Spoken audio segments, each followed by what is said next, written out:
I've taught in this program, and I do appreciate the opportunity to share what I've done, and all of the faculty here are very, very nice to do that.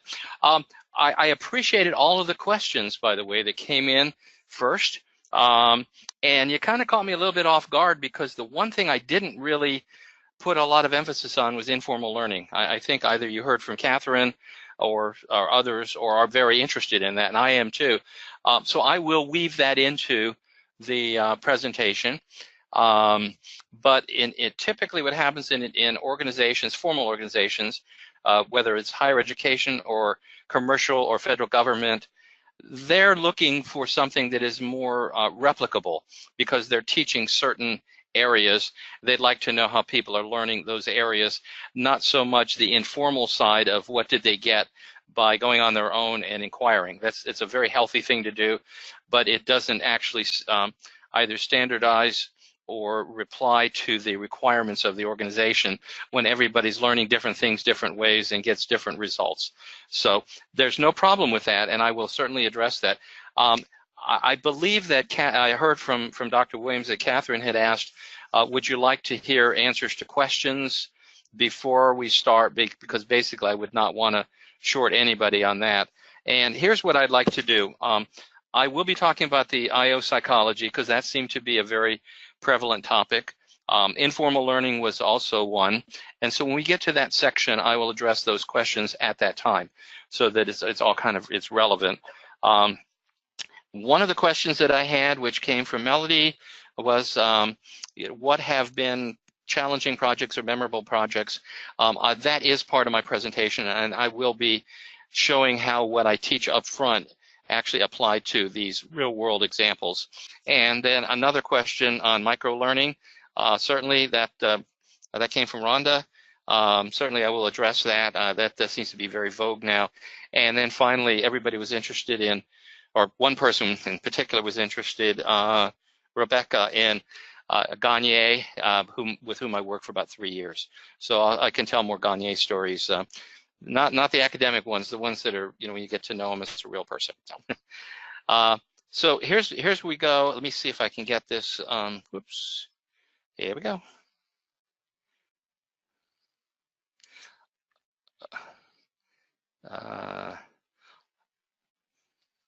There we go. Okay, so as Dr. Williams said, I'm not going to go over it again, but one of the things that I've also done, in addition to serving on committees, doctoral committees, and other research areas, if you've heard of M. David Merrill, who is a constructivist who very much on same par as Gagne, he's a constructivist, and he deals a lot more with the areas of encountered and unencountered instances rather than just straight teaching. And I'm a content editor for Dr. Merrill. I've known him for probably about 25 years. So if you've ever heard of the First Principles of Instruction, that is a book that he's written about 4 years ago, based on his research of about 20 years.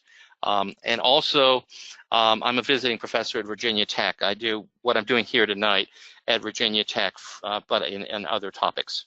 I'd like to thank up front my colleague, Shelley Kirkpatrick, who normally does this presentation for my class, the 671 class, but she was not, actually it wasn't even available to help. So I am now presenting my slides and her slides, and I hope you enjoy this presentation. All right. I'm just curious, how many people have been involved in doing competency assessments, or know what competencies are, and how they may differ from job descriptions? Is there anybody that has done that from an HR standpoint? Not me. No? Okay. Oftentimes I do find this, that some people have been doing that. But competencies are really how people are rated and ranked within organizations. It's not the same as these are the kinds of jobs you have to do if you come to work for us. But they involve a bigger array of information, such as, you've heard, skills, knowledge, and abilities. Now, originally the SKAs used to be skills, knowledge, and attitudes.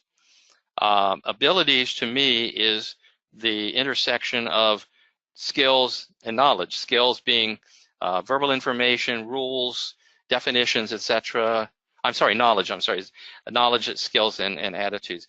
The knowledge is actually the definitions and the rules and those types of factual information. The skills are applying it. It might be a physical, it might be a mental, such as mathematics, or it might be physical, such as constructing something. And then ability is the intersection of that.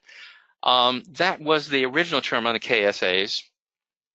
I thought actually attitude should not have been dropped, because attitudes are really part of what your behavior is and how you do what you do when you're applying the skills and the knowledge. Did anybody know how you can teach attitudes? Anybody got an example of that? How you might teach an attitude? Because we know how to do the others. I mean, there's more demonstration and information. You got an idea? I'll give you a, no? Someone chatted in, you can model it. Karen said that. I can model it, right, okay, by your behavior, very good. Yeah, I find there seems to be a reluctance. Since in the last couple of years of people keying their microphone. So thank you, Dr. Williams. Let me give you, this is an example when I've been challenged in class about you can't teach attitudes, you know, you just kind of grow up with those. And here's my example. If you're driving along and it's 2 o'clock in the morning and you're on a country road and you come to an intersection with a stop sign, and you figure, well, it's 2 o'clock in the morning, who cares, right? And you go through the stop sign and you're pulled over by a police officer. I think your attitude is going to change about the time of day and the enforcement of law and stop signs. Because the next time you approach it, you're not going to say, oh, I don't really care, because actually that stop sign is enforced 24/7, whether you think somebody's looking at it or not. So sometimes that wins them over. I'm not really sure, but that is an attitude, because you are a driver, you know how to drive, you can recognize a sign, that's your knowledge. A skill, you know how to apply brakes, and you know when to release the brakes and when to hit the gas pedal. That's your skills. But the attitude is that you stop when you should, and you proceed when you're allowed to.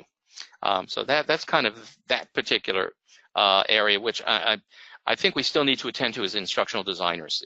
And the modeling with that suggestion is exactly right, to try and model that behavior or demonstrate it. Then in terms of other areas are behaviors, and the behaviors tend to be how you are integrated within an organization, within a population, and I'm talking about a workforce population, not an ethnic population, and how you actually work in teams, and how you might work in extended teams as well, globally, because a lot of that we do now. And then values, whether you respect what you're doing and you sign up for the, I'd probably say that, you know, the feeling that if you do it well, then other people, and this could go to the modeling as well, that other people are also going to do it as well as you do. So what we're going to do is we're going to go through a way of building competencies. There's a lot of ways of doing it, and there's some we can do right tonight. You can get an idea how you can do that for just about any occupation that you would encounter, whether it's in our field, instructional design or education, or if it's in construction or being a doctor or anything else. So here's what we're looking at in terms of competencies, and keeping in mind that this may look a little bit like a job description in some sense, such as in the level 1 and level 2. I'll kind of point that out here. Conducts basic copy editing on own work. Okay, that might be something you have in a job description, and uses company-wide standards. That too is a knowledge and a skill. But what you really need to do is you get down to a more advanced from the awareness. And awareness, by the way, is maybe somebody doesn't do it, but they have to explain to somebody else, or maybe this is a boss who it doesn't have the skills in that area, but he or she are going to oversee that person's work. Maybe not judging it, but just understanding why it takes as long as it takes. If you've been in instructional design for any time, people always say, why does it take so long to develop this? Well, it's because of the process we go through and the care we take in deciding what needs to be taught and how best to teach it. It's not just intuition, it's a science. Does everybody online, you know the ADDIE model? Would you say? Yes. Okay. Yes. Yeah, I would make that assumption. I see. Yes, yes. The ADDIE model, by the way, is not an education model. Never was. I don't know if does anybody know the history of it or understands where that came from. They might be able to share with us. Nope. Okay. The ADDIE model, and this actually goes back to the times of when Gagne was working, and he's not the only person that worked on this, but in World War II, Gagne was at the Air Force, at that time the Army Air Corps Human Resources Lab, in which they were looking at how can they develop instruction at the same time they build weapon systems. The biggest problem they had in the war was they'd be developing the weapon systems, and then after that would roll off the assembly line, they would get the instructor, the educators, as they called them, to come in and say, how are we going to teach this? How are we going to teach installation? How are we going to teach maintenance, transportation, etc. of these big guns and big tanks and everything like that? Well, by that time, it could be possible that the bad guys are going to find out what this new system is, what it can do, how it works, etc., because you've got the equipment, but you don't have the documentation for training. You may have it for building, and you may even have it for fixing, but not for teaching. So the whole idea of the ADDIE model was to parallel the manufacturing model. For anybody who's been in manufacturing or software development or the building trade, they go through this exact same kind of process where they analyze what needs to be done, they design it, and that's your blueprint people if they're doing, architectural work. That's your software developers who are doing that type of work. Then you develop it. Okay, everybody does development, whether they're building a house or whether they're building a circuit. And then the implementation, where they test it out to see that it works. And in the building trade, it would be for an inspector to come by and make sure that it's built correctly and stable. And then, of course, the evaluation, which in many cases has to do with wrapping that all up together. And if anything needs to be done, whether you're building a building and you have to fix something, or whether it's a software that has a bug in it, you have to go and figure that out, like for a new iPhone, etc. So it all parallels. So anytime anybody says, oh, you're a soft science ISD guy, tell them, no, it's really a manufacturing model. It's a hard science, because we go through exactly the same processes. And you may find that very helpful when you're doing some work with people who are scientists or people who are from the other disciplines, such as the software development or hardware development, that we have the same kinds of rigor that we put into our work as they with their work. So that's just something to keep in the back of your mind. And then, as you can see here, from the level 1 through 5, beginners, people who are just getting started, will probably be in the level 2, the basic, and then intermediate. Advanced, of course, is now that you are probably in the having the capability of teaching other people. Excuse me. As you can see, this is editorial skills. It's writing technical manuals, for instance. This came from a company that I work with called Management Concepts. That's where Dr. Kirkpatrick, the other person I mentioned earlier, that's where she works. So this was actually taken right from our competency manual at the company on when we hired an editor, what he or she needed to be able to do and where they would be placed in our organization. At the expert level, you may be the boss who not only evaluates the work, but also is involved in the HR part of it, where you get paid and you get promoted, etc. Are any questions there? Please interrupt me, because I can talk forever. But you can see what it is, and these were, I don't want to say homegrown, but they were actually. But these were tailored towards that particular skill and for that particular company. Therefore, like on level 4, you might see the word Xyleme. Xyleme is a publication production software that they use at that company. So we would substitute something like production software for the actual software that we're using. All right. Then you can see where people are on each of these competencies, where they can demonstrate the awareness, where they can implement it with, maybe some help and some buddies. And as you go from left to right, there's less dependency. So that's kind of where the levels are for the behavior, for human behavior. And I know that One of the questions that came up, for instance, in the IO psychology, it came from Melody. Excellent question, and it's saying, how do practitioners look at the behavior, or IO professionals look at the behaviors affecting performance? That's true. So this is part of what an IO person as well as an ISD person would be involved in. The level of measurement and the type of measurement might differ. We might do it observational. We might do it by asking the boss. We might ask a colleague or a coworker.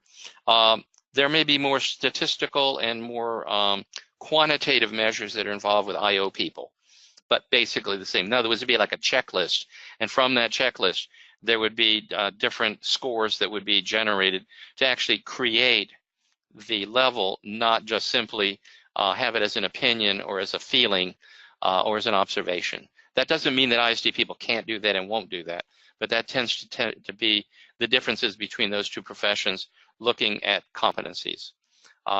Many times we don't deal with competencies, by the way. We are told what the competencies are and we train to those with the help of subject matter experts. And this other thing keeps jumping in here.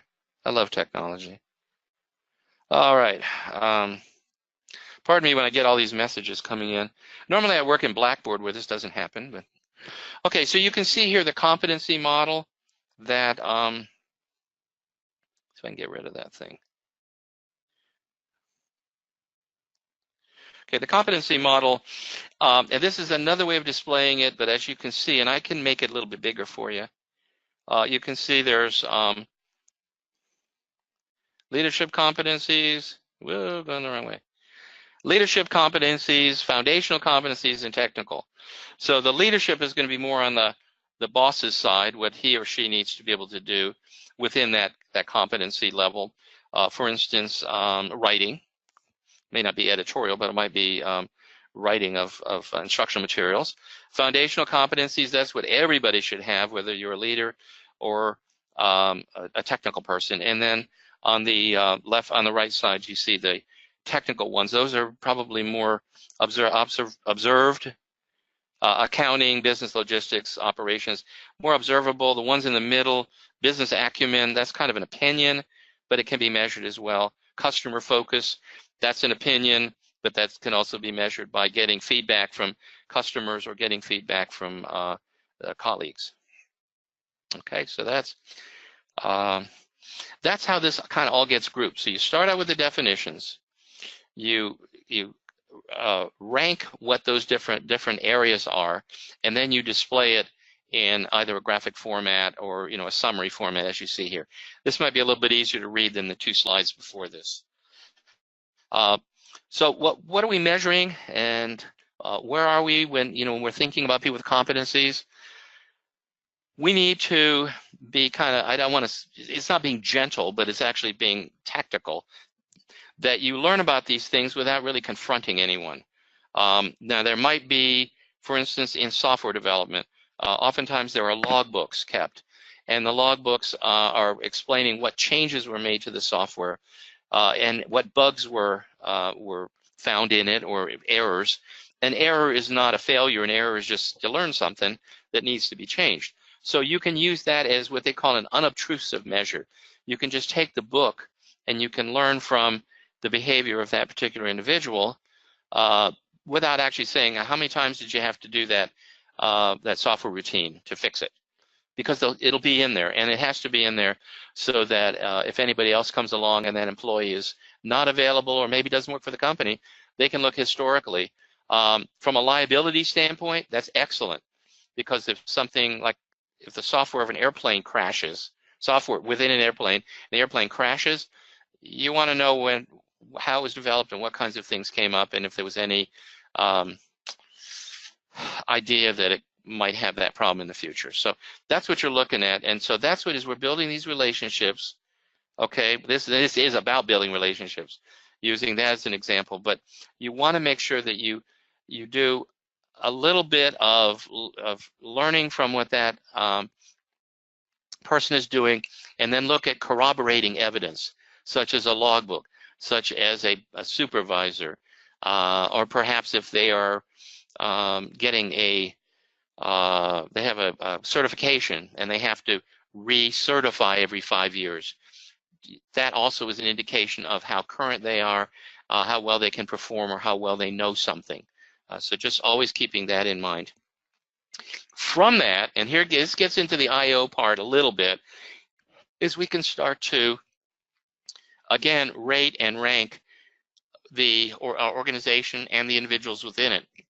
So if you look here, the standard, what they're hoping for on a scale of 1 to 5 is a 3.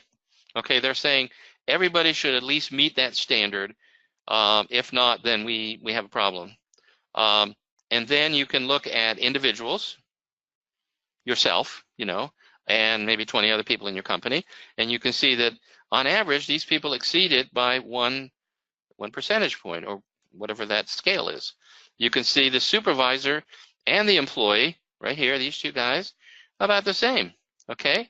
Peers might be other people who don't actually do this, but might be called in on a temporary basis to do it. And then you can look at, if you're what they call stratifying it, if you have 20 people in this organization and you manage 5 and you have 3 other people who manage 5, so that's the total of the 20, you can look at your own folks to see how they might stack up, and then others, and then you're looking at averages and everything. So overall average for the 20, overall average for yourself, but as you can see here, everybody exceeded what was required, so that's great. Now, graphically as well as statistically, you can say to anybody that in the organization, we've met the standard. In fact, we've exceeded the standard in every single category.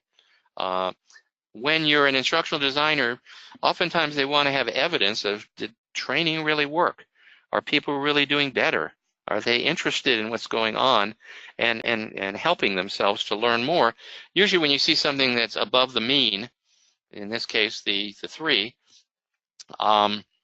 that would be an indicator that yes, they are capable and probably exceeding in their careers. All right, so this is kind of, now this is more of a not theoretical, but more, I would say representational. What we do is we identify the training needs, which is your analysis in the ADDIE model. Development of IDPs, and IDP is the individualized development plan. So that would be I guess going to the micro-learning and the self and the informal learning. That might be something that you would plug it in there in the IDP. IDP might be formal in that maybe the company requires everybody to do a certain number of courses, but they might also allow you to substitute or to augment. And so that would be IBDPs, and that would be, as I'll be talking about micro-learning and informal learning. Succession planning, as we come around to the other side here, succession planning is basically who's going to get promoted and based on what criteria. Whether they've saved money or they've had no accidents or they've created something that went above and beyond the basic product or the basic service that they normally render, they might be selected for being the next supervisor. And then performance management, there again, you're getting into the IO side, which is longitudinal. After the class is over, if any of you have taught, and I imagine many have, when the class is over, it's over. And a year from now, nobody's really paying you to go find out what they have transferred to the job. What have they learned that they can use? Because frankly, final exam just means you remembered it up to the last day or maybe the day after. The IO people tend to do the longitudinal, and we tend to do the current because we're more involved in the immediacy of learning, not so much the longer term of learning. And so that's what we guys get. We're kind of splits there. Most people, by the way, if you haven't encountered it, they don't want you to do analysis because they've been there for 20 years and they know more about it. And how could you learn it? How could you learn what the problems are that quickly? And they don't want to do evaluation because that's just padding the bill. We know if they know how to do it or not. No, they don't. All they know is that you finished the class. In some cases, all they want to know is if you attended the class. It's called, that's a statistical term, which I call it butts in the seat. Many people have used that, BITS. You say, yeah, how do you evaluate? Bits. Yeah, butts in the seat. Attendance is not a measure of competencies or capabilities. I think we all know that. And on the analysis side, I'll give you another little. I like to use a lot of analogies because you're oftentimes confronted with, why do we need to do an analysis? That's ridiculous. Like I said, I've been working here for a long time, and how long will it take you to do that? You might say 3 weeks. And you're going to be observing, you're going to be looking at documents, you're going to be asking people. You might even sit in on some of the classes to see what they teach, so that when you do this new program that you might be asked to, you'll have a kind of an idea of that. And I said, but I can do it in 3 weeks. And let me tell you how I can prove it to you that you don't have to be around for years and years and years to understand problems. I usually ask them, you do go to the doctor. Everybody goes to the doctor. When you go there and you have a pain in your elbow, the doctor does some preliminary tests, maybe does something, mechanical, like hitting you with a little rubber hammer, or maybe they take blood work or whatever they do, right? How is it that they, in maybe 1 or 2 visits, can tell you what the solution to your problem that you've been living with for that long? Because they don't have the pain. There's no pain in their elbow, maybe. And that's because you, as instructional designers, are really training and education doctors. You know what you're listening for, you know what you're looking for, you have a background in what makes things happen and how best to fix them. If they're not broken, how to teach them.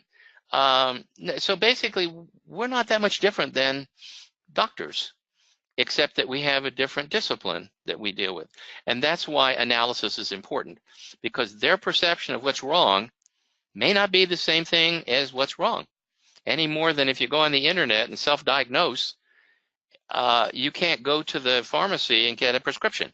You say, well, I already figured it out. I went online. Meh, I know what I need. I need X. And the pharmacist won't dispense. That's because they don't think that, they don't trust the data you've got. They want it to come from somebody who knows how to do this. So just some thoughts. And by the way, when I use an analogy, it's never in their particular discipline. If they are an auto repair company, I would never talk about cars. I'll talk about everything but that, because then you get into a discussion about the correctness of what you said when you're trying to maybe just make a point. So give it something else. And that's why if I talk to somebody in the medical field, I don't talk what I just said now. I talk about something else, But that's part of our trade, is to get a place at the table, not to just be serving them, but to actually be collaborating with them. Okay.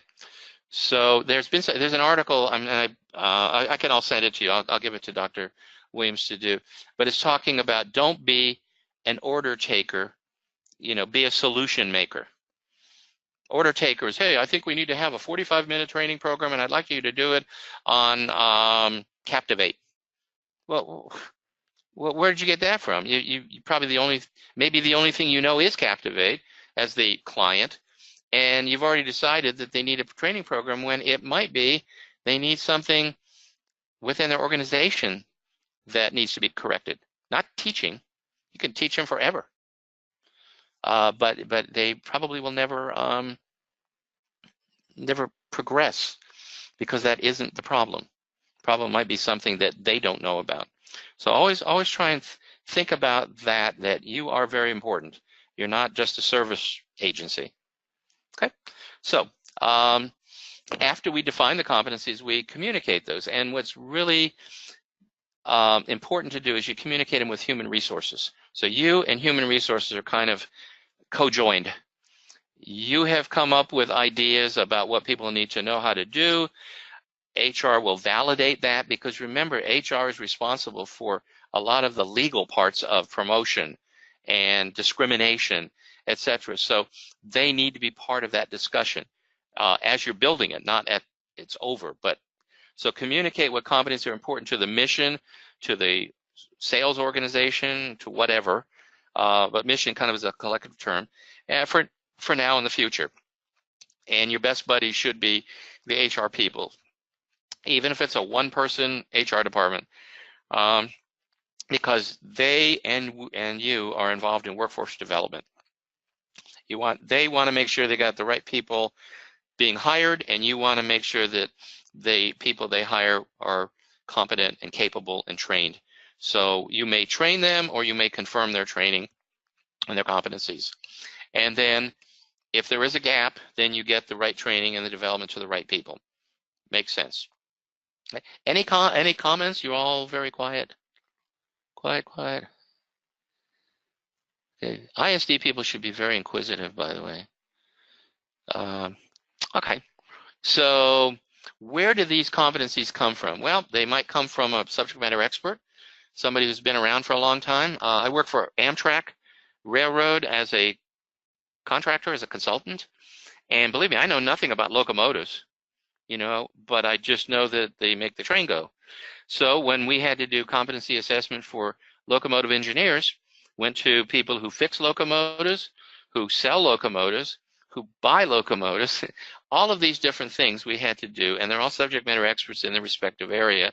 But I also went to customer service, because Amtrak recognizes the fact that customer service is not just the people who sell you tickets or plan your trips on the railroad. The customer service involves whether the train works, whether the station you're in is clean, whether the bathrooms are functioning.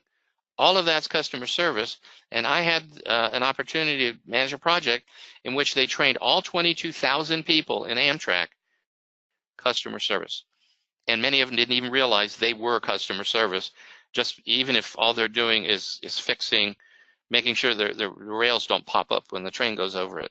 Well, if the train doesn't run, bad customer service. So those are all the ones, and of course at the very top, even though that's at the bottom, because I think the most important people are really the competency people in the SMEs, are the executives, the vice presidents, the leadership.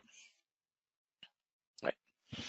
And now that we have all of that, the deliverables, that's what we are going to be teaching, are based on tasks that people have to perform, which is dependent upon knowledge and skills, which are based on competencies that may be from behavioral statements, such as knowing how to please a customer. That's a behavioral statement.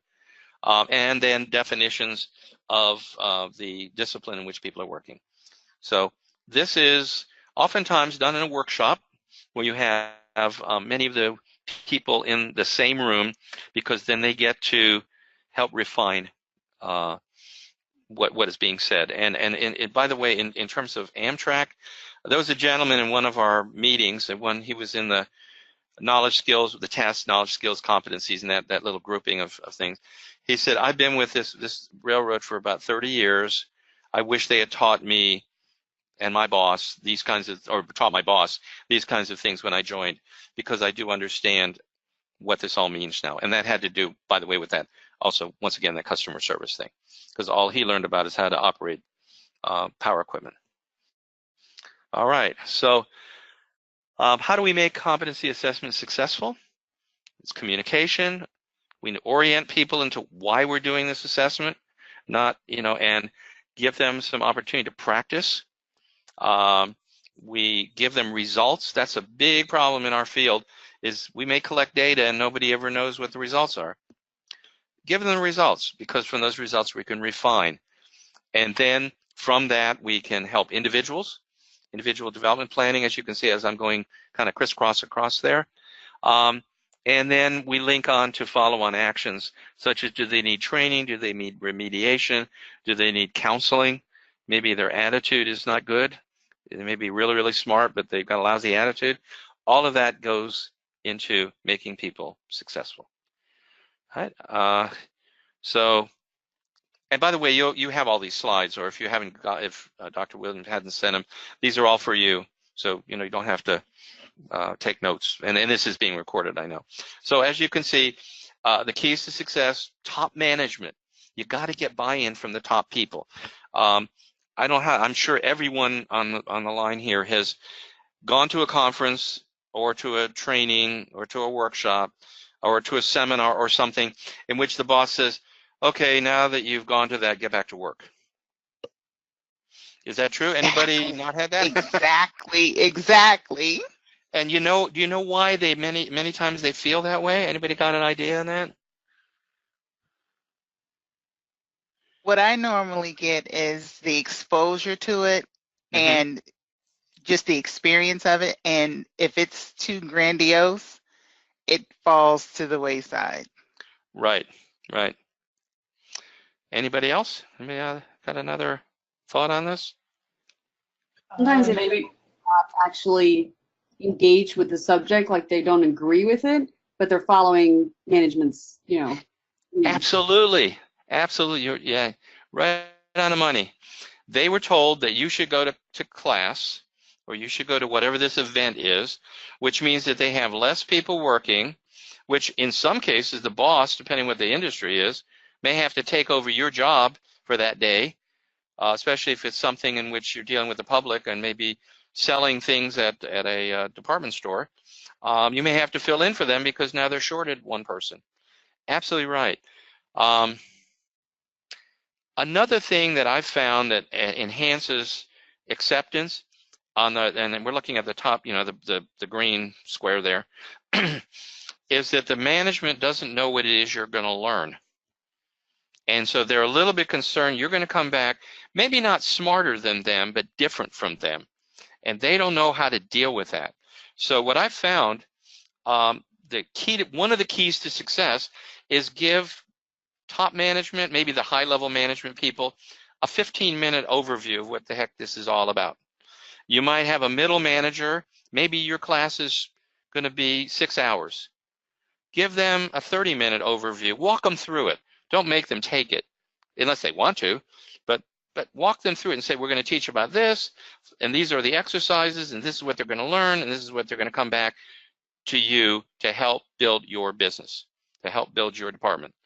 Etc. They feel very comfortable because now when you come back and you start using new terminology, new concepts, new processes, they're not scared. They're not saying, oh my God, I wonder what they learned. So if you can get 30 minutes to represent 6 hours, that's great. If you can get a high-level person 15 minutes to represent 6 hours, I guarantee you, I can't guarantee you the training is going to work, but I guarantee you're not going to get that comment about what did you do, get back to work. That involves a communication plan. In other words, what are you going to say to all of these people, including the employees who are going to be taking it? Because many times they go, okay, we're going to take this course, and then when you go back to work, I hope they like it. Well, no, you shouldn't hope. You should expect. And then observe behavioral descriptions. Basically, what should you be doing differently, and how should you work with your boss on implementing this, rather than, well, I took this course, so we got to do it now. Well, you know what? That doesn't even work in the military anymore. It used to, but even there's more collaboration. There's more of wanting to have that. Not that they don't have the hierarchy of command, but to actually understand what each person is doing. And so, the pitfalls, of course, they don't know what the competency name is, and they don't know what it means because most people don't know what competencies are. You can see rating scales. Well, you got a 3.5 on what? Is it 3.5 out of 5 or 3.5 out of 10? Because it's 3.5 out of 10, that isn't very good. But out of 5, that sounds like you're a little bit above the middle. And then try and do personal communication if possible. And the pick a number. Now, this is something that is, what do you want to have in terms of successful retention of the information? Okay, how many people, what do you think the retention of information and skills should be for a parachute jumper? 100%. 100%. There you go, 100%. Most people, right? But you're actually looking at, and if you've maybe run into this kind of scale, difficulty, importance, frequency, consequences of improper performance or imperfect performance, etc. Because difficulty, what might be difficult to you might not be difficult to a person who's really a subject matter expert. You talk to me about physics, that's difficult. You talk to a physicist about physics, not that difficult. So when you're doing the training, you're keeping your audience in mind, but the degree of difficulty is really relative to what that person knows as a prerequisite, and also does for a living. The other thing too is importance. Is it important or not? I'll give you an example. I'm giving a lot of examples as I go through this. I was working as a contractor for the U.S. Air Force to design a precision approach radar system. That's a radar system in which they can land the plane without actually seeing the ground. It could be a very dense fog. It could be a lot of different issues, but that it and it could be autopilot, and it could also be with a with a pilot in controlling the aircraft. But nevertheless, you don't have to have sight of the runway lights. You don't have to have all of these different things that many of the pilots obviously have when they're landing their airplanes. The good news was that this this precision approach radar was very, very reliable. And in some cases, they may only have to recheck it a couple times a year, because that's how reliable it is. However, if that thing should fail on approach when a plane's coming in, you better darn well know how to do it, and you know how to manually do something with that radar so that the pilot doesn't crash. So that's the importance. It might not be difficult, but it's important. And then frequency, you want to keep them fresh even if they've never fixed the radar, so that when that thing comes about where they have to jump in there and do it, they can do it. And then consequences for improper performance goes without saying. If they don't perform well, then you have a disaster. But a lot of people say, oh, we don't need to do a lot of training because the thing doesn't break that often. Well, you got to keep them fresh. And also, practical side of it is many of the people are only there for a couple of years and then they go on to another assignment. So once again, you have to always make sure you have a lot of people who know how to do whatever needs to be done. All right. Now, here's some things that'll help you. There are links in the it'll go right to it. I tested all of them this morning just to make sure they didn't change anything. But there's a lot of freebies in here for you. Okay, and bear with me as this kind of pulls it up.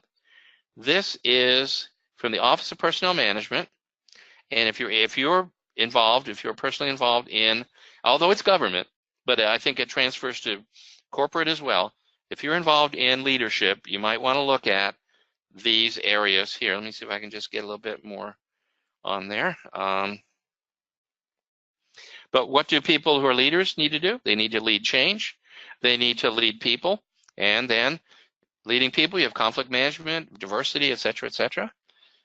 You are results driven because somebody's looking at how well your staff works, how they work together, and obviously how well you work as a leader. And then business acumen. Financial management, as you can see with Office of Personnel Management, even though it's government and it's a not-for-profit organization, they do the same thing as they do in commercial. In fact, the same thing that Dr. Williams has to do, and that's managing people and budgets and space and everything else. So it's not just simply for people who are profit making or not for profits like the American Red Cross. So those are things. Oh, by the way, and there's also the building coalitions. So basically working with other people outside of your unit. So that's something. Let's see if I can get this back here. That's something that you can use. Supervisory competencies, kind of the same kind of thing. It has to do with supervisors. That's the first one. There's executives, the senior executive service, which would be kind of a comparable to a vice president or assistant vice president, or perhaps, but of a company, and maybe in some cases a president of a company. Has anybody online here ever heard of or used ONET? No, it is have not heard. You have not, okay. I use ONET all the time. I'm sorry, what? I use ONET all the time. Okay, then you can do this demonstration. Just kidding. So, but you can help me out on this as well. Yes, I do too, because that's part of what. But this one here that I'm pointing to, and the handbook is another display of the same kind of information. But why don't we let's have a little bit of fun here, and let's find out. The ONET is actually the Occupational Online source. It's probably the best source I've ever seen. I know there are also commercial equivalents of it, but it's an excellent source to find out all kinds of things about a particular profession, even if you don't know anything about it. So I could do this, and this might be interesting to you to see how they do instructional, and you can do it for anything. I mean, if you want to talk about coal miners, if you want to talk about ship captains, it's all in here. By the way, who was it that said they use it by Melody. name? Melody. Okay. So you can. If there's anything you want me to do, let me know. I thought we look at our own profession, and you can see this is how they. Is this all readable to you? Okay. Yes. Yes. Instructional designers and technologists. By the way, this is the first thing that you gotta love. Bright Outlook. That's us. Yay. Yay. Yay. Basically what they're saying is if it has a growth of about, I believe it's 10 to 14% per year is projected, that it tends to be a bright outlook. Okay, so here we are, and we are looking at instructional designers and technologists, all the different names that people go by: chief technology officer, director, educational, researcher. I mean, everything you can think of. But if you click on some of these later on, you can actually go and drill down. You'll see it later on. But here are tasks, and these are usually the ones. Usually go like 5 to 10 at the most, but maybe about 5 to 7 tasks that are most representative of this profession. Okay. Present and make recommendations regarding course design, technology, etc. Define instructional learning. Doesn't that sound familiar? That's all of what we do. If you want to see a little bit more about it, what do other people who do that in our field, like nurse instructors, instructional coordinators, business teachers? Okay, so those are some of the other related occupations, specialty occupations by definition. But if that isn't enough for you, you can go to 23 displays, 23 displayed, I mean. And this tells you everything. I mean, this is unbelievable. How many different things. And what I'm getting at from here is if you need to get a quick start, and Melody, correct me if I don't know how you're using it, but if you really need to start putting it together, competencies together, you might use this as a source. How do you use it? I've used it not only for my own personal kind of job outlook, but I've also used it to help me write job descriptions. Great, great. Yeah. So this can be for job descriptions. It can also, if there's areas in here, like if you look at something like adapt instructional content or delivery methods for different levels or types of learners, that's a skill. It's a complex skill, knowledge skill, all kinds of things. That could actually be something would differentiate between an expert or a middle person in ISD versus a new person in ISD. They're not going to adapt content for different levels until they really get well honed on how to do it for particular areas that maybe that's what they're responsible for. Technology skills. You'll notice here, see this little icon here? That's the hot applications, hot technology. So when you're trying to find out what might be a good choice for your organization to consider because it's well received or used a lot, okay, there you are. Everything from music to graphics to computer aided design, etc. All of those things, and you'll recognize most of them. If that's not enough, that you can drill down even more, but they are looking at what the popular ones. By the way, this is built from surveys, big, huge surveys, which I'll show you later on how they actually rate these and rank them. All right. And then knowledge, everything from the English language to communication and media, or it could be a foreign language. It doesn't necessarily have to be that. They're just looking here, and on and on and on. So you can play with this. You can go through it. You have the link. But then, what kind of things do you do in your day is right there. Advise educators, develop objectives, create technology-based learning. Okay, so that's kind of at the higher level. Work context. What kinds of things do you do every day? Email, oh my goodness, Spend time sitting. 65% responded continually, or almost continually. Kind of tongue-in-cheek, but if somebody has an orthopedic problem, you may have to consider a special chair so that they're able to sit for 2/3 of a day, because they're sitting there and they're creating computer-based training or web sites or whatever it is they're doing. I know of some people who did. They had to have special lighting. Because a lot of times people work more in the, I would say, subdued lighting when they're developing these in a laboratory setting, but they also had to have, another person had to have a special chair because of back problems. So all of this kind of gives you a handle on what needs to be done. And now why am I frozen? I am frozen. I've never had this happen.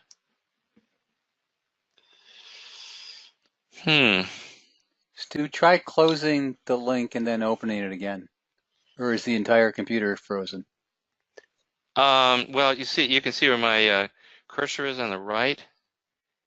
Closing, yeah, see, I can't move anything.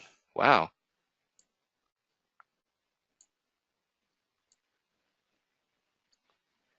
Well, this is not good. Can you close your browser? Or you can't move your cursor? I think I got it now. Okay. I think it was getting, it was saying, hey, wait a minute, I'm the computer. What are you? Okay, we're fine. Yeah. You know what? Also, I found it happened today as well. Is it's downloading updates in the background. Sometimes it makes me stop. But anyway, you can see here are the. I think we're back. We're in good shape now. But you can see what kinds of experience you have to have. Education. You can see 65% of the people have bachelor's degree, about 26%. Very few people with just high school diploma. Oftentimes, the people with high school diploma or equivalent are instructional coordinators, technologists, but more on event management, setting up meetings and coordinating and registration and contacting and communicating rather than developing instructional materials. Not that they can't. My feeling is, even though you're all going for a master's degree, a lot of this is also dependent upon your own personal skills that are really not taught here in terms of coordination and record keeping, etc. So, all right, so this will tell you that interests, work styles, work values. I'm not going to belabor it.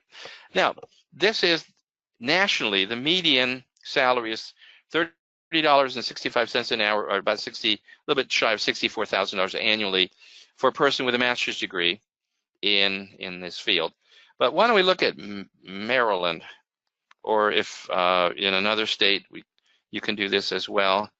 It shows you the national average plus what the mean and median are, or the median, high and low. So the red is us. So we, at the low end, we exceed by, roughly $6,400 or so. In all cases, we exceed the national. So 105 at the top, 67 in the middle, and almost 42 in the bottom. If you want, I'm sorry? Yay. Yay. Yeah, and it's actually, you'll find Virginia is very much like that too. We are, and by the way, this is all of Maryland averaged. So although it does encompass the greater Baltimore and Washington, D.C. area, you also have a lot of other communities in which they do this. Now, if you want to get into this field, you're going, how do I love this because the salary is better here than maybe somewhere else. And I wonder if, oh, look at that. There we are.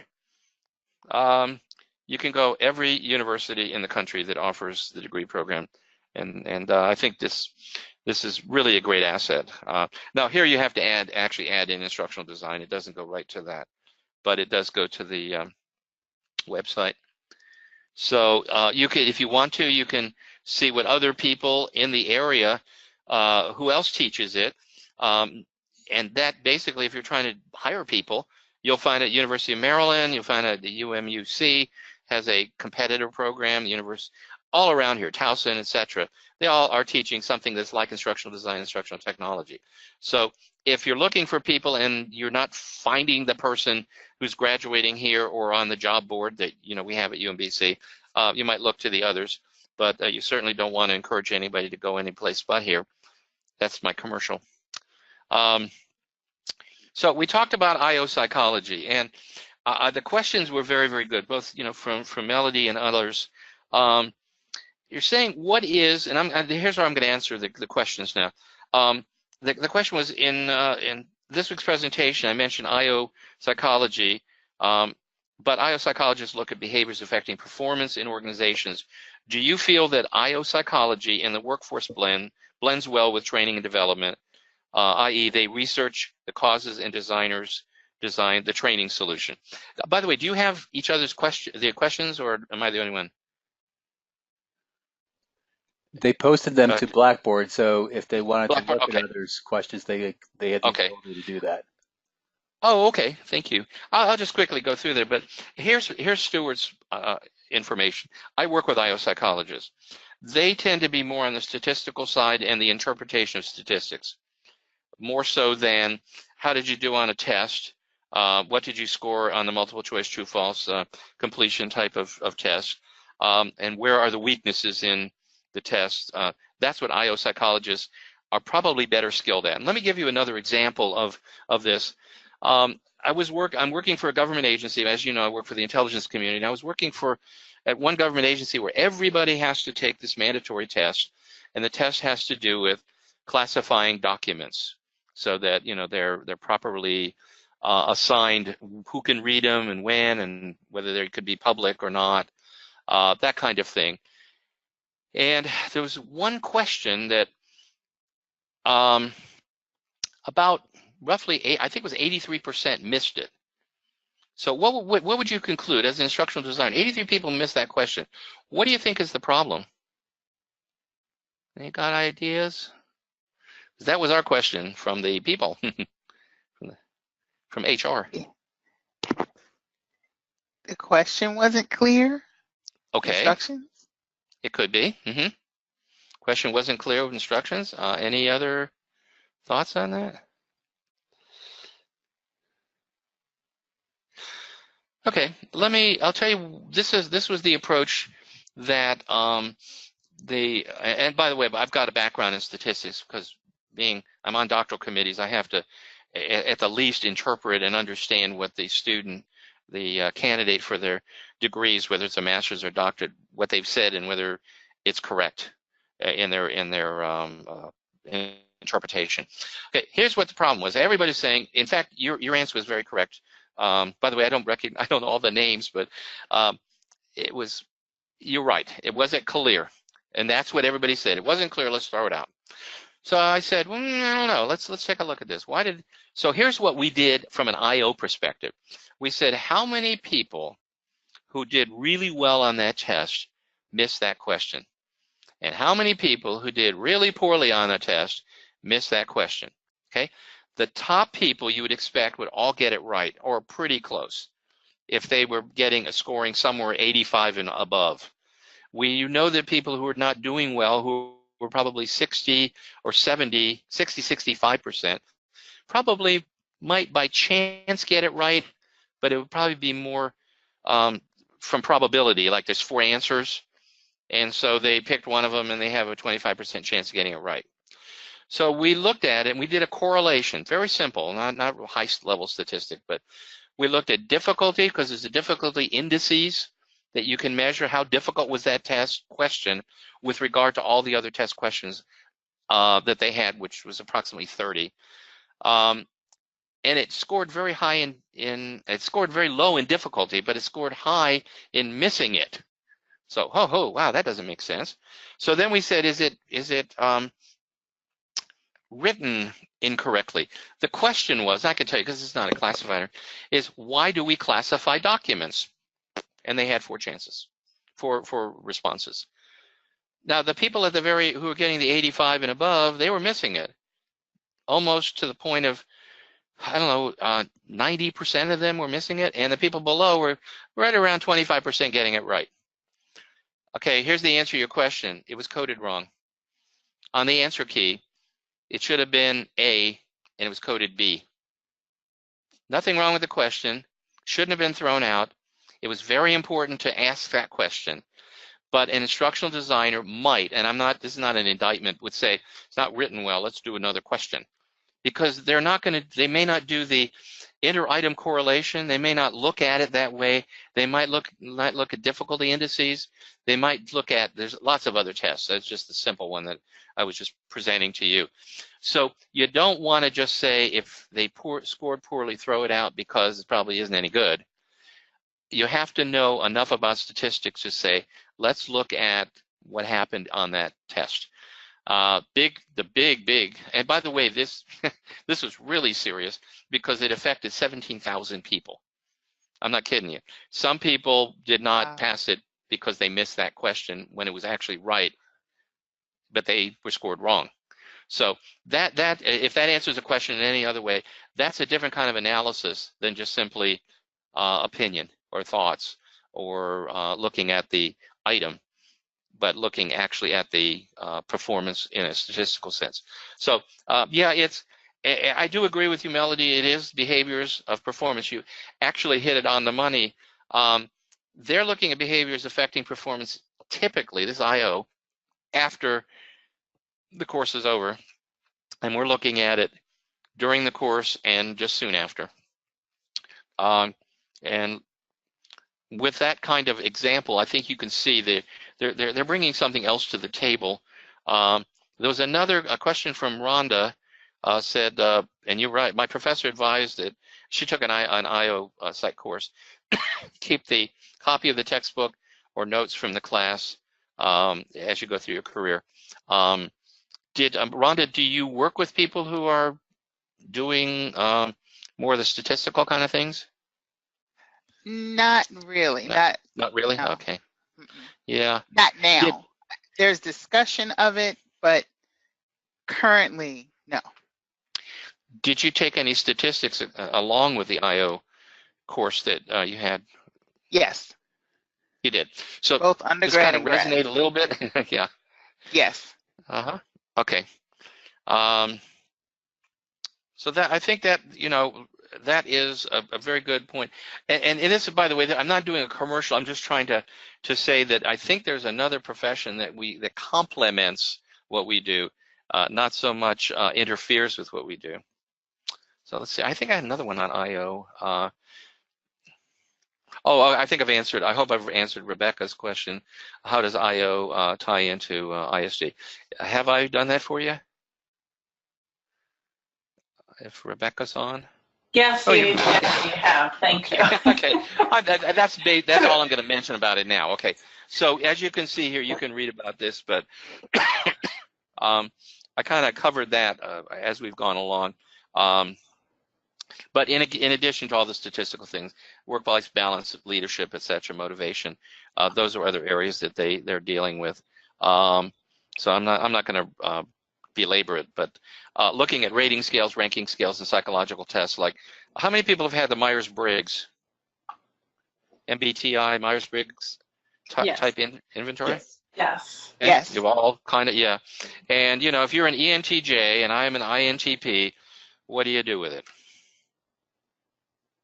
I am an ENTJ. Say you're an INTP. And now we've got our 4-letter designator. And anybody got any thoughts? I'm not dissing it, but I'm just saying most people get the 4-letter type indicator, and what do you do? Do you avoid people because they're not like you? Do you approach people because you want to change them? By the way, I've never had an answer to that question from people that administer it. They say, well, you need to know it. So when I was working at a customer site, commercial customer, and they did an MBTI, and I had to follow on with some work in the training area, and everybody was really nervous because they all had different letter combinations and they didn't know what to do with it. And I said, well, why don't you post it on your cubicle or on your door, depending on where you sit. And then when people come up, you know, they can discuss that maybe their commonalities, hopefully not their differences, but their commonalities. Okay, so I was actually in charge of this thing. So instead of putting ENTJ and INTP and IS, you know, blah, blah, blah, I put JERK to just see if anybody, and they all had their little booklets. And they go, what is that? I said, well, what does it look like? He said, well, I can't find all these things. I said, look at it. What's the words? Jerk. There you go. And they said, oh, why did you do that? I said, I just want to let you, you know, feel comfortable. Okay, you learned something, but don't feel like now you are in a little box, a little compartment. Well, what I also find out from people who are looking at the interpretation, they could give you a little bit more understanding of maybe how that might help dynamically, if you know, relationship with your boss, communication, up and down, that kind of thing. So that's kind of what I would go for. Okay, so that Dr. that kind Weinstein, of wraps. I'm sorry, what? What were your letters again? I'm sorry. Oh, ENTJ. Okay. Yeah. You know, I'm not. It's the one that's not touchy-feely, and it's actually probably, I think it's the rarest one. I'm not sure, but you know, it has to do with, you know, nurture. Well, there is nurturing in there, you know, but yeah, ENTJ. Okay. Thank you. AKA JERK. All right. So, any questions? That's competencies, and now we'll get into the evaluation, which is kind of, you know, dovetailed to that. All right. No question. Please you're always welcome to interrupt. I don't mind at all. So, when we're doing evaluation, is everybody familiar with Kirkpatrick's level 4? Or I'm sorry, 4 levels? Yes. Yes. Yes? Yes? Okay. What do you know, are you familiar with the New World Kirkpatrick model? Because that's one in which you start with 4 and work backwards. In essence, if you have that kind of capability in terms of data collection, that's the simple explanation for it. Because oftentimes we start like this. Level 1, people liked it. They learned something. Okay, that's level 2, maybe. But you haven't identified they've learned something. You've identified they've passed whatever the evaluation is that said they learned something. It made a difference. Okay, made a difference is in the level 3 area. And they used what they learned in the level 4 or the level 3 as well. They used it in their, and this is how I'm kind of characterizing it, in their work unit, in their department, in their division, in their, you know, their office. It helped the organization. That could be level 4. Okay, we got more benefit from the training than it cost. Okay, that's return on investment.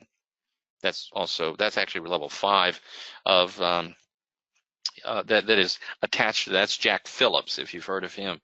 That's level 4 plus his, which is return on investment. Right. So I'll go quickly because you all know this, but we're looking at the evidence for reaction, learning, application, and impact. Kind of summarizing that people liked it. The fact is, if you really didn't like the course but you learned a lot, is that okay? Or you didn't like the professor, let's put it that way. You didn't like the presenter, you didn't like the lecturer, but you really learned a lot. Is that okay? Yes. Yeah, it is, okay.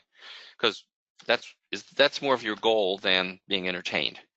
So I had some courses, I'm sure you all have, that where the professor and the was just, oh my God, just wrung you dry with homework and with projects. And you know what, and by the way, it was my experience many times. And then afterwards, I started realizing, God, I'm sure glad you put me through that. Because if you made it so simple, I wouldn't be able to really understand it, deeply understand it, not just simply pass, you know, multiple choice tests. So we're looking at that. Look at this. I want you to tell me which makes a stronger case. I'll let you read it.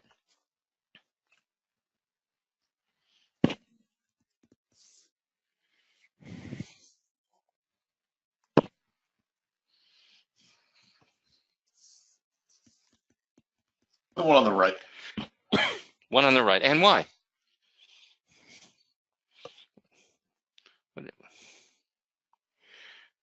I think part of it has to do with the proportion. Like that's a much altered turnover rate.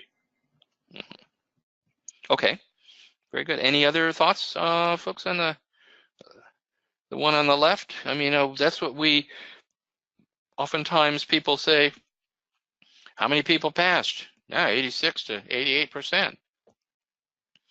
Or It's you know, or also giving, more a comparison right, between the regions, for example, Pat. right.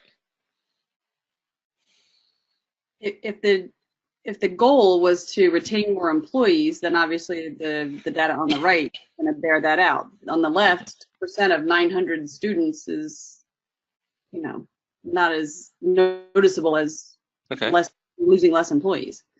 very good, very good. Yes. I What think level they're is the one? both significant. Yeah. What the one on the Aren't they left? both significant? I'm sorry. What was that? I was just saying, aren't they both significant? In my mind, I look Yes, at them yes. both and I say they're equally great. Yay! What is the one on the left? What level is that? Would you say level 1, 2, 3, or 4? Level 2. Absolutely, yeah. Level 2, learn something, and the one on the right is Good level 4. absolutely, yeah. So you can see they both have their value. Now, if the president of my company, the vice president of my company, or the senior manager in the federal government said, "What did we get out of this?" They're probably going to want to hear the one on the right. What did it do for my organization? How did I benefit? But if you're talking to the head of I'm not saying 100% would feel this way. People that are head of, say, a corporate university, they'd probably be interested in that left because they're not running the business. Their business is getting people smarter. So you're absolutely right. Perfect. They both have credibility. They both have a place. But you can't say because people rated higher on a course that they just completed that obviously the business is going to benefit unless you measure that business, that benefit, okay? So you can see level 4 is right after the course, instructor observation. Level 2 is right after the course. That sounds like a pattern here, application. How many times have you gotten this is one of my hot points. They'll say, I can use this in my new job.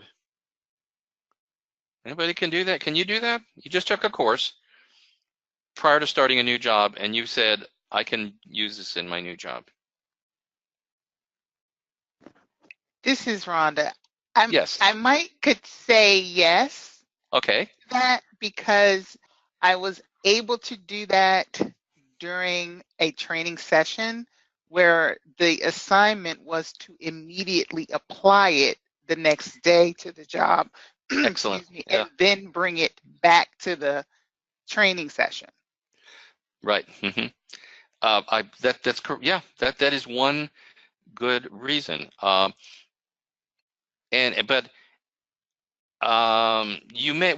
say you can use it on a job. I've had some other responses of, well, I read the job description and what they taught is what they expect me to do.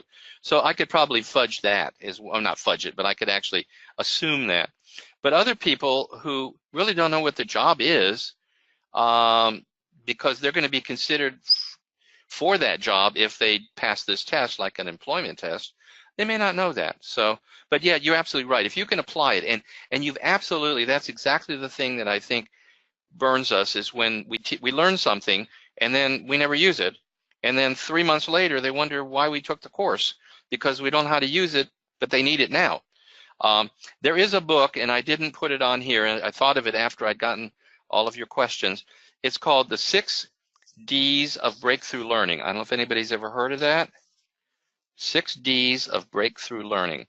The principal author, D as in David. 6 Ds. It's on Amazon. It's not very expensive. If I was going to buy, there's a field guide and there's another book that precedes that. If you want to just buy the field guide, I think it has enough of the the underlying methodology. But anyway, the short story on this is it takes over where ISD ends.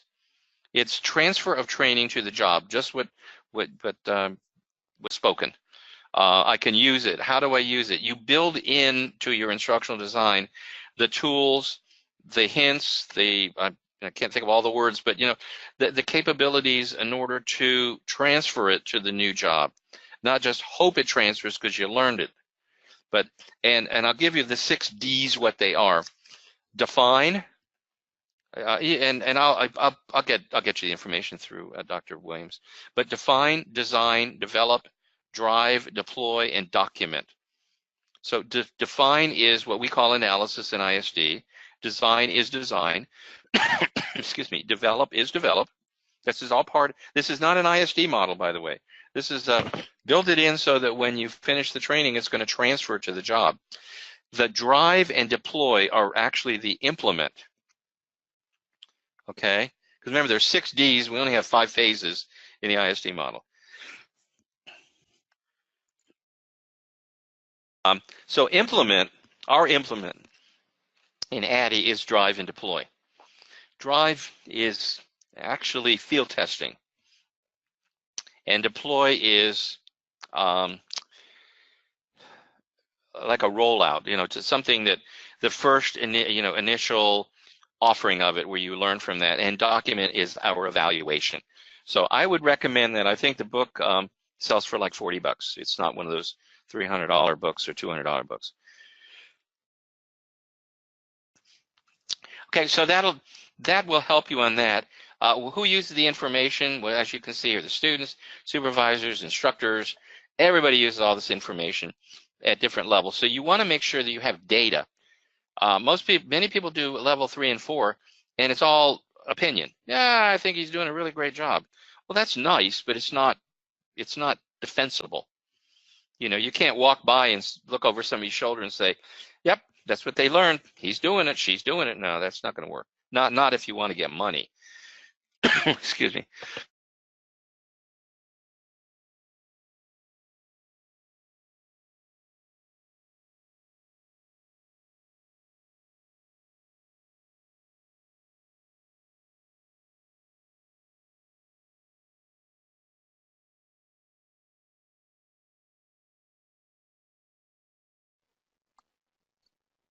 Stu, this is Greg. We don't hear your audio. I'm not sure if you're not talking or there's a. Oh, hi. I'm sorry. I coughed and then shut my audio off. Oh, I okay. didn't do it. Okay. I'm sorry. Okay, I can go back. I only said 2 sentences. There's different types of data for different kinds of people. Most important is the lower right-hand corner, because those are the people who pay the bills. And if you notice there's a different thing in the training program manager and the executive. Expectations. There's return on investment is how much money did you save, how much money did you invest, etc. And that is bean counters. So, but very few people are really worried about the money. What they're really worried about is whether you learn something. So, hey, do you all want to take a break? By the way, I just noticed how long I've been talking. Anybody want take a poll on you need a break to? I could tell because I'm losing my voice, but. I would be okay with just 5 minutes. Okay, let's do 5 minutes. I think I need a little tiny bit of a rest here. So right now, yeah, we'll do it in 5 minutes. Thank you. They got certified in that. As you can see, the police department certified them. And as I'm going over here, the telephone installers, certified them, and then you have medical, you have EMD, ambulance, fire, and police. So what did they have to learn? They had to learn how to type, because many couldn't. They were just writing stuff down on piece of paper. They had to learn clear communication, listening skills. Get off of the hi, how you doing, and get right to the problem. Working under pressure, multitasking, which they never did before. But the reason is because the new system had 5 monitors, not 1, 5. They had to have called split listen attention training. they had to be able to listen to the police and listen to the person complaining, the concerned, simultaneously. They had headsets with two ear pieces in it, and visual attention. They had to be able to scan 5 monitors simultaneously while they were listening. So we taught them how to do that. As I was saying, I think probably if they were under the age of 12 or 14, they probably could have done it anyway, because they're used to doing homework and split attention, split listening, multitasking, etc. By the way, and what you see up in here initially, whoa, go back up this way. Back in. For them to make decisions, like somebody says, I'm choking, these are cards that, and I can't show it in motion because I don't have anything, but basically when they open these products, if it says your person is choking, but you can hear them talking, that's different than they can't breathe, and it's a bunch of cards that you flip it left and you flip it up and you flip it to the right, and it gives you a script, tells you what to do. If a person calls in and says, I'm choking, I can't breathe, well, of course they can breathe. They just told you they're choking. So obviously they're breathing. So you have to know how to listen, figure it all out, and these are, they're big flip charts. They're 18 inches by 10 inches, but it basically walks you through what to tell the person on the phone.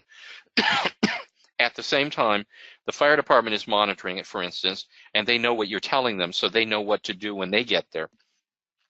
And this was done by a separate company. I didn't do this. They actually certified people to do this. Okay. This is the telephone system. Can't really see it there, but it connects everybody together. And these are all the different things they have to learn about. Of course, this is for people who are for deaf and or hearing impaired, or voice telephony, voice over IP, picture, radio, text messaging. Had to learn all of this stuff, and that's what they learned for on that training of 4 hours. And by the way, here it is. You remember seeing the first one where the person had the seat that they could hardly sit in, I'm sure. They had a monitor that was probably built in the late 1980s. Here's the new one. This is the Avaya phone. You've probably seen these around offices. They have the fire, the police, etc. They know where every piece of equipment on the island is and what's closest. The officer, the fire departments. And oh, by the way, they don't have addresses, by the way, in the Virgin Islands, except in the commercial area. So they actually do it by description. Like you go up this road, which has a name, and you turn at the third path or third unpaved road, which doesn't have a name, and you go up the hill to where the blue tractor is by the yellow house. If you paint your house, you have to tell the police. If you sell your tractor, you have to tell the police, because they have to modify that entire, description so that the first responders will find the people, because most people are using cell phones. So they don't even have here's where the telephone is. The telephone could be anywhere. Now, this is what I did. Here's another instructional design thing. I said, wait a minute. The only thing that is stable is electric poles. It's their electricity. And they have numbers on them because that's how the power company helps you. Well, why don't we take those numbers and put those in the system, and then we tell the police to go to pole number 756 or something, and they can look on their GPS, which has got the information about where physically that pole is, and they can get right to you without having to go through that maze of things. And it doesn't matter whether you paint your house or sell your tractor. The only thing that does matter is if they replace the pole and it's not exactly in the same place, but obviously it probably would be. So here's the things that as instructional designer we had to do, the lessons learned. Number one, we had to help them to help themselves to find out how to provide information to the first responders. Second of all of these folks were union. it's kind of a strange union that represented was the Steelworkers Union, because they only had 2 unions on island, and the steelworkers are representing them. They don't know anything about instructional design. They don't know anything about training. So I had to brief them so that they would give the people in the government permission to train these people, because it wasn't in their contract. So we had to find a way for them to get release time, because they had to be paid to do the training under the union rules. So we had to find a way to backfill the call takers and operators while they went and took those 40 to 50 hours of training. And what we did is we got police officers, because they're the other end of the dispatch, we got them to work overtime. Yay, so it cost the island some money, but the people that were handling the calls and everything actually were better than the ones being trained at that time, because they all knew first aid. They were all they could give information on the phone, but of course they made more money than the call takers did, so that's why they didn't put officers in the seat there. So this is the supervisor office. You saw the other one where was it like in a broom closet or a utility closet? And here is the crew. This is where they're all working. At one time they were working in what was like a dungeon. Here's a problem. Here's another ISD challenge. How do you get people motivated to take courses when they haven't been in school and they're scared to death? The other thing too is almost the entire staff, except for one, are female. So when they came to work, they didn't really have a lot of respect or pride in what they were doing, and oftentimes really didn't do their hair, didn't really care about what they were wearing. It could be something that was more like a house coat. Really sad, because they do an important job, except that nobody thought it was important because they couldn't render help. So people would just call the fire department if they wanted the fire department, not call them and then have them call it. So anyway, what happened is, here's the supervisor, and she and there were actually 40 people that are employed there. This is one crew of 6 people. Supervisor of this center, this is St. Croix, and we all said, would you feel better if you had something that was like a uniform? And they said, yeah. So all the ladies came up with the idea of having a blue knit top and khaki pants, and really felt proud of what they were. And this lady here was a graphic artist at one time, or does a lot of pictures. So she designed the logo, which is right here, the 911 logo. That made all the difference in the world to get them to do training, because now they felt important and they felt really to do that. And as you can, whoops, let me go back here. And as you know, this is the head of FEMA for the Virgin Islands, Mr. Walters. Okay, so that's it. By the way, they have really good accommodation. Everything is duplicated. They have 2 air conditioning systems during a crisis, 2 air conditioning systems, 4 generators, a break room, sleeping quarters, restrooms, and everything. So they were efficient. And I think I may have, let me go back a little bit here, just show you one thing. It was mandatory that they monitored CNN 24/7, because that would tell them what's going on in the rest of the world and on their island. And this other one was for local news. So they were always in knowing if something happened. They would know it because the television and the radio folks, that was radio on the other side, would help them. So it's very, very good. Okay, so that was interesting. The reason I was saying it's very timely is that when we did all this training, we did it through 2 hurricanes, by the way. I flew in for the hurricane to teach them, because the best way to learn is to do it. But in this last thing, what actually saved a lot of lives in the Virgin Islands is, prior to our training, the people on St. Croix only knew St. Croix, and they didn't even know much about the other island.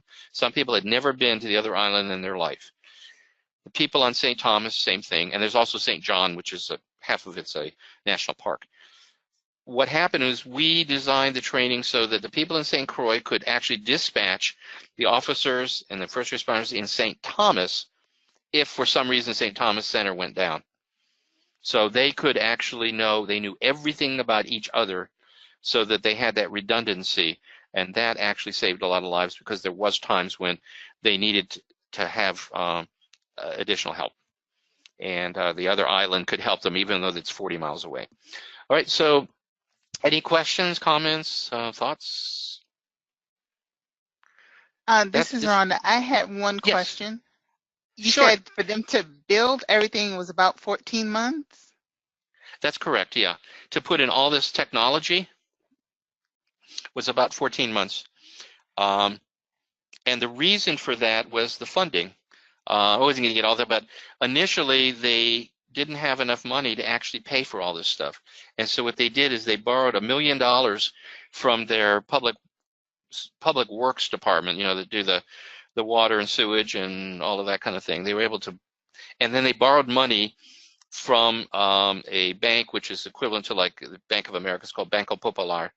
It's a Puerto Rican bank to do the rest of it. So we actually had to phase it in, and when they ran out of money, we had to stand by until they got more money, and on and on and on. And so that's why it took about 14 months. But it was the way that IBM got the contract is the governor, Governor DeJong, came to the United States for a governor's conference, went over to see our 911 system in Anacostia, which serves the greater metropolitan DC area, which is, this, by the way, the size of a football field. Theirs is not at all anywhere close to that, and was enamored and wanted to know if they could build a smaller version of that. So the total cost for all this was $7 million for the hardware, software.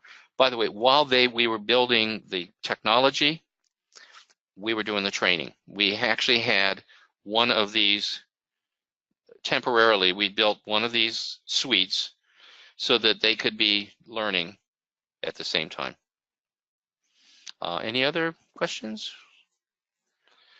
That was another ADDIE model thing, by the way. Design it while you're building it. Don't wait until it's over. Okay. This is another one I hope might be of interest as well. It is, oops, gotta go the other way. Ta-da. After 911, you may know that most of the agencies didn't know how to talk with each other. They could not visit each other because of security reasons. They had to get permission, which would take 2 to 3 days for them to go from, say, the CIA to the DIA to any of the 17 intelligence communities. So, but the other thing too is, believe it or not, most of the people, like people at CIA, didn't really know what you know, when they deal with human intelligence, with people, didn't know much about NGA, which is geospatial, as satellites. Didn't really, I mean, they got reports from them, but they didn't really know what they did. I mean, that's weird, but so they didn't use the right terminology, which made it difficult to communicate. They didn't respect each other because they all thought that they were the most important intelligence agency. So the Defense Intelligence Agency, the DIA, commissioned, once again, IBM, I was the project manager for this, to come up with a training program to help senior leadership there know how to communicate amongst each other within the technical areas that they're doing. And I'm not making the people, you know, the CIA officers into geospatial or satellite people, but just to understand how it all integrates. So the project was really to facilitate common, consistent communication. And in the second, you'll see there, develop the management leadership capabilities by socializing and reinforcing ODNI, which is the Office of the Director of National Intelligence. Probably hear a lot about that on the TV in the last couple of days, about ODNI. So we were using Competencies, which ODNI is the umbrella organization for all of the intelligence communities, all 17 of them. And they have supervisors, which they defined as anyone who's had 3 or more years of management experience, or managers who have less than 3 years of experience. And the concept that I came up with is, rather than we teaching them, how about they teach themselves? So using those competencies and what their capabilities are, that's what we ended up doing. And had 2 courses running simultaneously, but together. And I'll show you how that worked. We had 25 frontline supervisors, that's the people with 3 years or more, and 25, you know, that were that had more. They were experienced managers, but they really weren't, that. And we used Harvard. I'm sorry. Let me go back over here.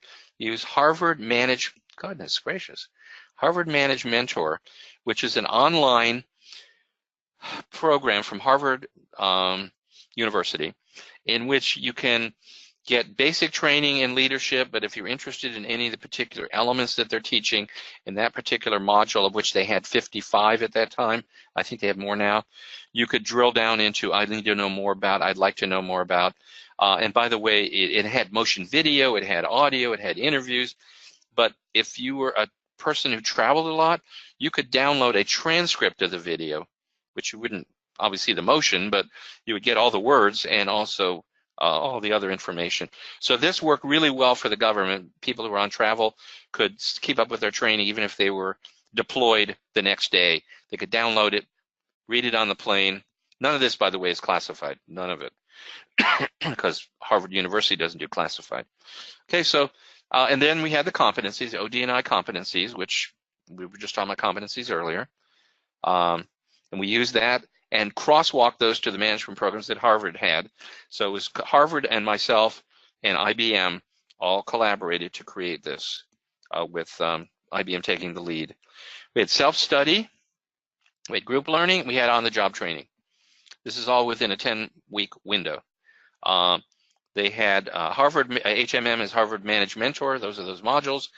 JIVU are the Joint Intelligence Virtual University. So those are CBTs from the ISD, or I'm sorry, from the intelligence. They had books and they had movies, and the movies, by the way, is how is intelligence depicted in the movies, like Top Gun, that kind of thing. Then we had group learning.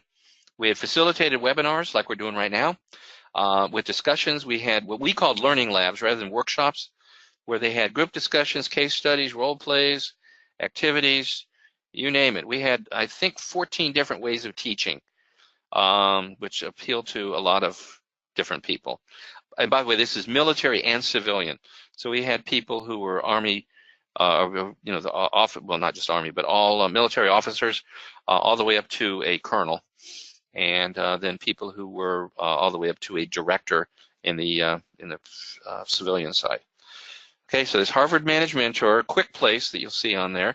That's collaborative software. It's like GoToMeeting, GoToWebinar, like we're doing right now. Learning labs, which are workshops. We had online facilitation between workshops, and then books for them to read. This was intense. I mean, the excuse me, the supervisors had a 10-week course, and this is the breakout of those things I was just talking about. Managers had 8-week course. So, and then we had them collaborate in what we called learning labs, 2-day orientation and 2 5-day learning labs. These are the labs. We had people from DIA and from the General Accountability Office, which at that time was called General Accounting Office.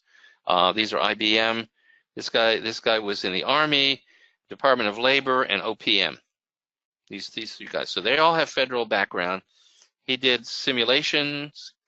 Tom Strong is the head of leadership. His picture's not on there, but he's head of leadership for the CIA Laboratory, or I'm sorry, Learning Academy. And that's me down there, if you want to know what I look like. That's me, younger, 10 years ago. And then my colleague from IBM. And then we had another lab, same kind of thing. I facilitated several discussions, but in most cases, we had a lot of experts. The point I was trying to say in terms of evaluation, and we evaluated every single thing in this entire program. Quick Place, which was the collaborative software. This is what people said. 42% had difficulties with registration, 57% to read or retrieve information, on and on and on. We had a 96% response rate. So there's the workshops we talked about. These 3 gentlemen here were the opening remarks, keynotes. Of note, Matt Peters was actually the director of training for DIA, and he got the lowest score, and he was really sad. But unfortunately, he was not a good presenter. whereas Tom Strong, who heads the Leadership Institute at CIA, was phenomenal. In fact, he was so good, they asked him to come back. He wasn't even going to be in the course after the first day.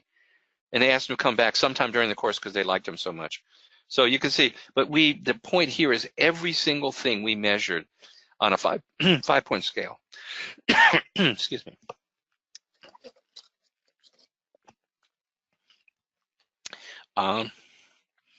And they had projects that they had to do.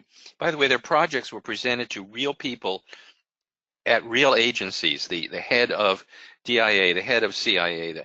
Every single one of them came and listened to these projects, which made them not just projects, but made them possibilities for implementation in the agency. But we looked at, facilities, how was the food and the rooms and the convenience, etc. Training materials. Every one of the Harvard Managed Mentor, if you can see these here, ranked on a 5-point scale. It was a lot of data collection, and we told them we needed it because we couldn't really refine or modify this project without that help. So you can see there's another one. Those are the managers. The others were the supervisors. Now, here's an interesting thing where people, and this gets into informal learning, to some of your questions. Initially, our plan was to have 4 webinars over the period of 8 weeks. They loved the webinars so much that the students, initiated and created 22 webinars. Altogether, there were 26. They created 12 for their projects and 10 for reviews of what we taught. They did that. We didn't do anything except that we gave all of the, as you're doing now, all of the everybody the opportunity to be a presenter online, and they chose to do 22 webinars on their own time because it wasn't part of the course. And then you can see on the right-hand side, that's our documentation of when it was. Once again, lots and lots and lots of documentation. And the final, what did they actually learn? How did they feel? Very high rating, extremely high rating. What happened after this course was over, we taught it again, and then the Department of Homeland Security liked this course so much that they wanted to have one built for them. But this was so, and it sounds like I'm bragging, but I am in a way, it was so well designed that they didn't have to come back to us to find out how to do that. All they needed to do is look at all of our planning documents, and they created for Homeland Security 2 years after we created this, all by themselves. And we got IBM got the press for it. I mean, they got in the newspaper and all that. Okay. What we looked here is the competencies in terms of evaluation. The lowest competency before the training was forecasting and optimizing resources, and the highest was integrity, you'd hope, because of who they are. The greatest change was conflict management and developing and motivating people. The least was communication. Isn't that interesting? Because the whole idea of this course, or this series of courses, was communication. Did we fail? Not at all. No, because the thing is, when we realized this, we were measuring the wrong things. We really need to do that as a qualitative or an attitudinal rather than as a knowledge communication. We learned. The same thing, and if you notice here, remember for the other one, the lowest for the managers was also forecasting and optimizing resources and conflict management. The highest to begin with was also integrity. The greatest change was conflict management. The least change was integrity. That we wanted to see. We didn't feel that they had to learn integrity. They should just be aware of it, okay? And basically, to kind of wrap it up, is we gave them another look at it. This is for senior managers who really didn't want to look at all the numbers, and I don't blame them. But you look at that. This is Harvard Managed Mentor, which is this little, this one here. And the CBTs, I mean, they're all the yellows, CBTs of Intelligence Virtual University, the books they had to read, the films they had to see, and the project they had to deliver. So if you want to get to get the people who pay the bills to get on your side, you just show them this chart and realize how many people were strongly agree. This is based on 50 people, but they're not the typical 50 people. These are people that are at high levels, like I say, colonels, lieutenant colonels in the government, and also managers, deputy managers, associate directors. These are really involved, engaged people. So that actually won us another job. This one slide. Okay, so that is it. That is from the standpoint of informal learning. By the way, I can kind of circle back on that. What you saw in the USVI was informal learning, in the sense that they got the foundations, but they went on their own to find out more by actually going on the internet to learn more about their profession. That's was remarkable because they weren't even interested in education before that. But we convinced them that they could learn on their own as well as the formal. So the formal classes, as you can see, there was about 50 hours. That's a little over a week. But the time they put in after that was much more.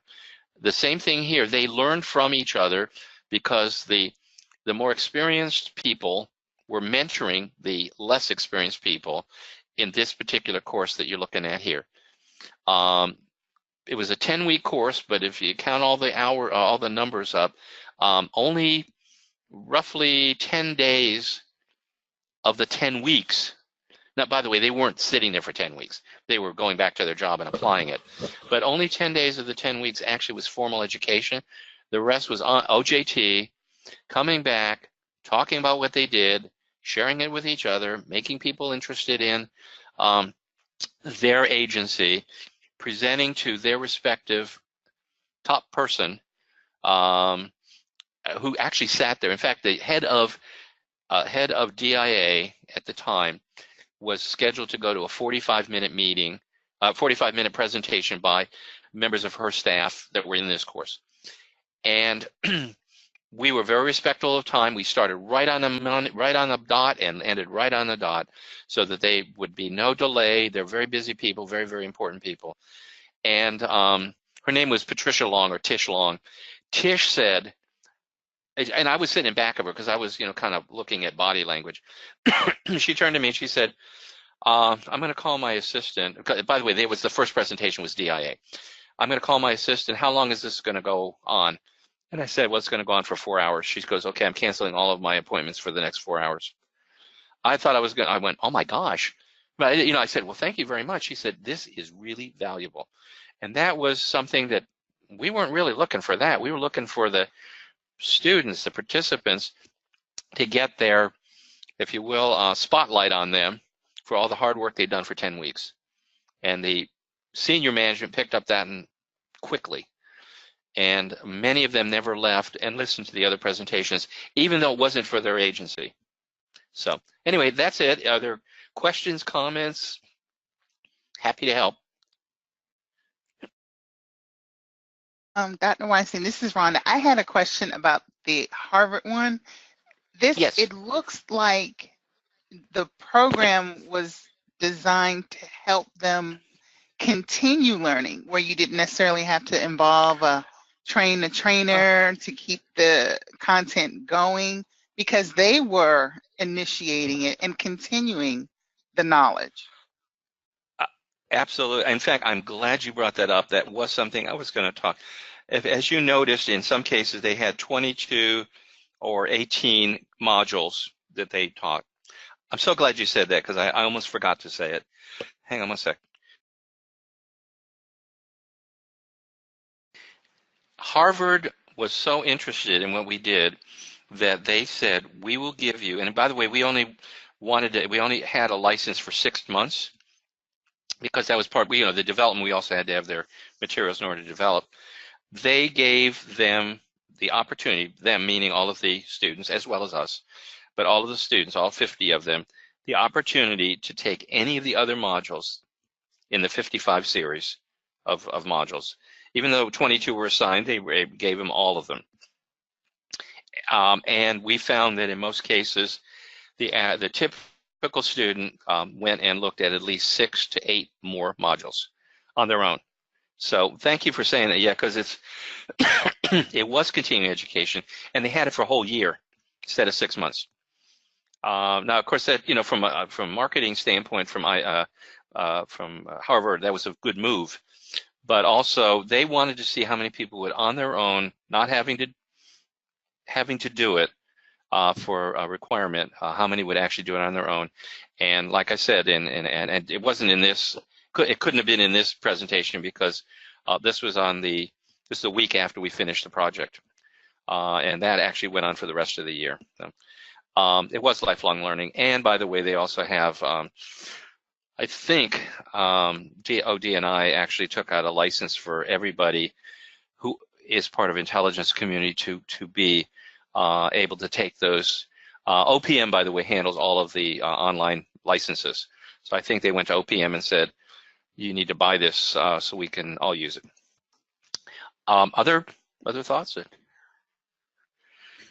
Speaking to the slide that you have up right now, I love that you analyze the relevance of each type of instruction to get what they like the most out of it, so that you can validate your existence on the project. Yeah, it's true. Yeah. And we actually thought the project would probably score higher, but they said the project was, they felt like that was valuable, but it was more like the work they normally do, whereas they learned from the other. By the way, with the simulations were not electronic or internet. They were simulations in person. These were all live simulations where people role played. And something was really significant about this is we never allowed anybody to role play what they do in life. So if they're a military commander, they didn't get to do anything military. They had to be like the mayor of the town. They had to be the editor of the newspaper, whatever that simulation called for, because they had to sit in somebody else's seat. Somebody had to be in their shoes, if you will. It was so intense that some people actually walked out. Literally walked out of the room and said, I can't take this. And then realized that that's actually how they act. The people who were role-playing their role were actually acting like them, and they didn't like it. Now, nobody ever walked out of the class and nobody ever walked away. They just went outside and they came back maybe like 10 minutes later. But you know what? They said that was an incredible learning experience, because they never realized what it was to be on the other side. They're so used to giving orders and that kind of thing that they never knew what it was like to take orders in their area. So yeah, it was it was quite good. Actually, this gentleman, John Dentico, Dr. John Dentico, is actually a presenter in my 671 class, the Principles of Training and Development, and he does simulations. Gets the same effect. People get upset, but they get upset for a good reason. They just realize something. They just learn something from that. And he's got a book that's coming out that a part of that is derived from the work he's been doing with us. Yep. But to add on to that, they didn't then correlate their discomfort with someone kind of being them with actually facilitating more communication. Because I guess in a prior slide you had said that they didn't feel like that communication was improved. Yeah, I think, the reason that what we were measuring in the communication was their knowledge of the attributes of communication. Okay. Actually, there's a lot more slide. By the way, this is a 115 slide deck. I cut it down for us for like 20 slides. But yes, it's a really good question. They did say, although it was uncomfortable, I learned a lot about how to better communicate by listening to how people communicated with me. So yes, absolutely. There's kind of a misnomer there with the communication, but we were just saying, what are the important elements of communication? Well, that again goes to my comment about if you finish the course, it doesn't mean you know how to do the work.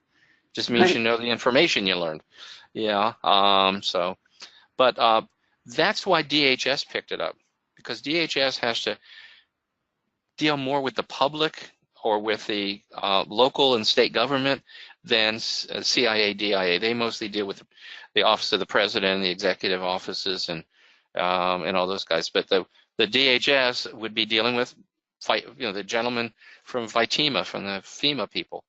So yeah, and there was an article that came out. Actually, the other thing that really caught me, before we finished this course, the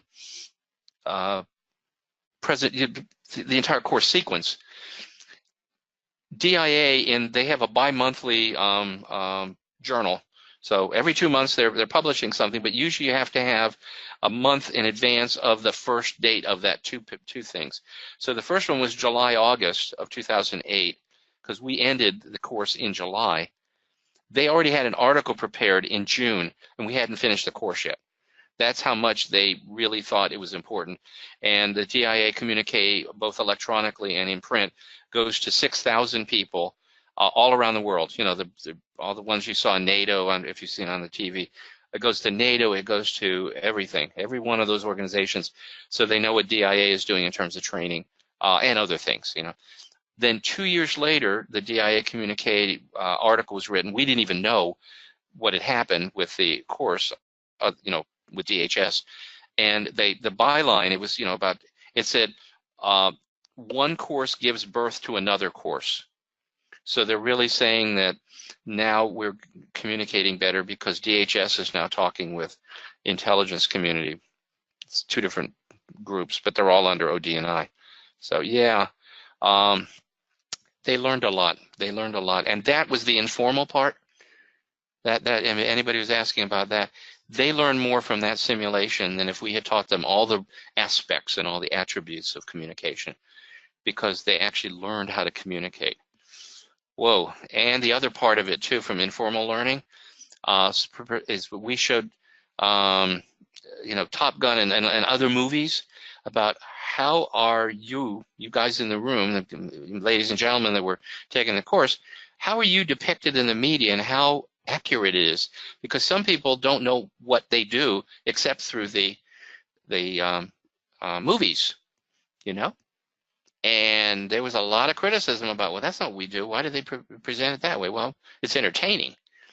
So there again, that was the informal learning of how do I let people know what we do without being, you know, abusive. But say, that's not how you learn about us.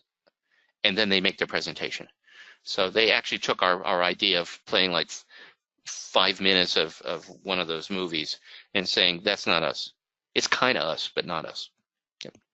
Other questions? Or What was the rollout cost for this whole package? For this whole package, it was just on the IBM side. It was approximately 300,000, about 300K. It wasn't. I mean, it was really. You saw the two people on the bottom there. You know, me, myself, and my associate. That was it. We were the whole project. The Harvard Managed Mentor was, I think, $27,000 for the 50 people. Mm-hmm. About 27,000. So, you know, roughly, it was not really that expensive. So all said and done, it was probably somewhere in 450,000. And it was at an IBM facility, which we provided at no cost. And the food was paid for by the government because we couldn't give them free food. Mm-hmm. Yeah. Yeah. So it's and it's replicable, as you could see. So the sunk cost was about 450K, but the subsequent cost, everything was already bought. So all it really was, and by the way, everybody who spoke were voluntary. All the ones from all the federal agencies didn't cost us anything because they were representing their agency, and we didn't have to give them money. That was asked. So I think it was on the commercial side, it'd be a lot more money, but that wasn't what it was. Other questions or thoughts? Or, well, let's see. I see there's something in the text, but my friends keep sending me things. Okay. Well, if there are in the future, you will find I have my cell phone number as well as my email through UMBC, which I look at every day. You're more than welcome to reach out to me. I'm always happy to answer questions.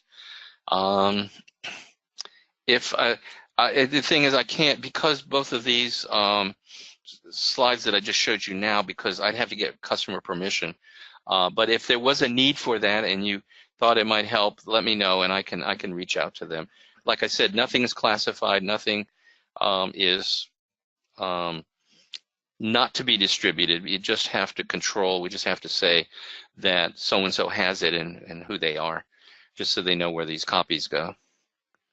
Okay, so, well, I thank you all for listening.